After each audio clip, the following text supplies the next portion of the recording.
안녕하세요. 이번 주도 은혜 나눔 에세이로 만나게 되어서 참 반갑습니다. 오늘은 불편하지만 꼭 필요한 이야기를 해보려고 합니다. 바로 헌금 이야기입니다. 헌금은 도대체 얼마나 어떻게 해야 할까요? 정답은 없지만 성경에 있는 유명한 이야기를 가지고 함께 나눠보려고 합니다. 이야기는 이렇게 시작하지요. 예수님께서 성전에 들어가셔서 무리가 어떻게 헌금함에 돈 넣는가를 보셨습니다. 여러 부자는 많이 넣었다고 말합니다. 얼마나 부자인지 모르겠지만 많이 넣은 것은 분명한 것 같습니다. 또 우리의 궁금증을 유발하는 한 사람이 나오는데 바로 가난한 과부입니다. 과부는 와서 2렙돈, 곧 한 고드란트를 넣었습니다. 그러면 과부가 넣었던 2렙돈, 곧 한 고드란트는 과연 얼마일까요? 어느 문화권이든 화폐가 먼저 등장한 적이 없습니다. 처음에는 물물 교환으로 시작되었지요. 필요에 따라 물건을 주고 받았던 것입니다. 그러다가 어떤 매개체, 물건에 대한 가치를 부여하는 것이 필요하였는데 그것이 바로 화폐를 요청하게 된 것입니다. 그 화폐는 보편적으로 구할 수 있고 통용할 수 있는 것이어야 했습니다. 세계적으로 소금이 화폐 역할을 했습니다. 고대 근동에서는 은이 또 그 역할을 하였습니다. 현대 히브리어에서는 은과 돈을 모두 케세프라는 동일한 단어를 사용하는데 스바냐 선지자는 장사하는 상인을 은을 거래하는 자라고 표현하기까지 했습니다. 올림픽에 나가면 1등은 금메달, 2등은 은메달, 3등은 동메달을 주는데 이렇게 한 이유는 돈보다 은이, 은보다 금이 더 귀하고 소중하기 때문입니다.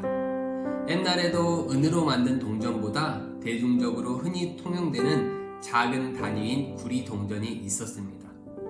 로마의 구리 동전은 아사리온과 콰드란스, 즉 고드란트가 있었습니다. 그 밖에도 성경에 많은 화폐 단위가 나오는데요. 이렇게 복잡한 이유는 3가지 화폐가 모두 통용되었기 때문입니다. 첫 번째, 주전 63년 로마의 폼페이우스 장군에 의해 정복됨으로 이스라엘의 로마 화폐가 통용되었습니다.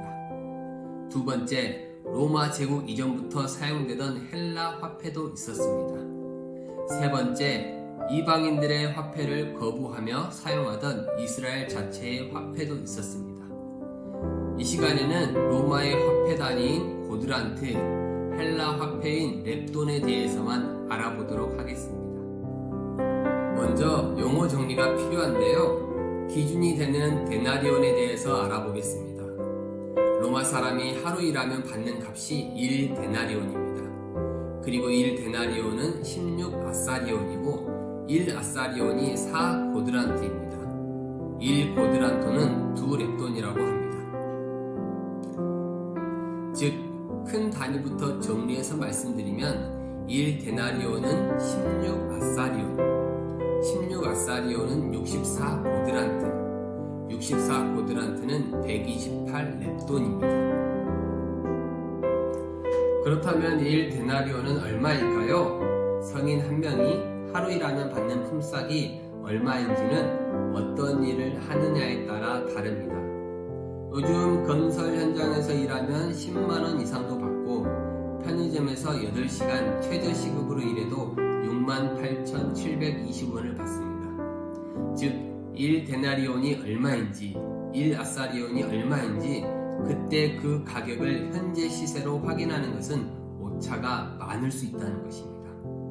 그래서 이것을 화폐 개념이 아니라 일당 개념으로 접근하다 보면 더 분명하게 이해할 수 있습니다.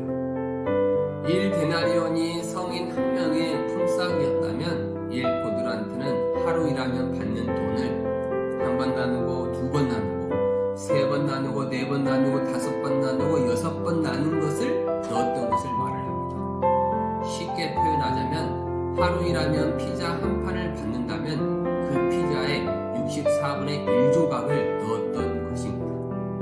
지극히 작은 것이고 일당을 10만원으로 하면 1,500원도 안 되는 값이지만 정규적인 일을 할 수 없었던 힘없던 여인 과부가 2렙돈을 한 고드란트를 넣는 것은 마음이 없어서는 결코 할 수 없는 귀한 헌신이고 정성인 것입니다.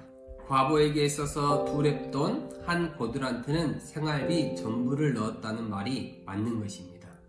2렙돈 1고드란트를 넣으므로 한 끼 먹을 수 있는 라면조차도 못 먹게 되기 때문입니다. 그러면 우리는 어떻게 헌금해야 합니까?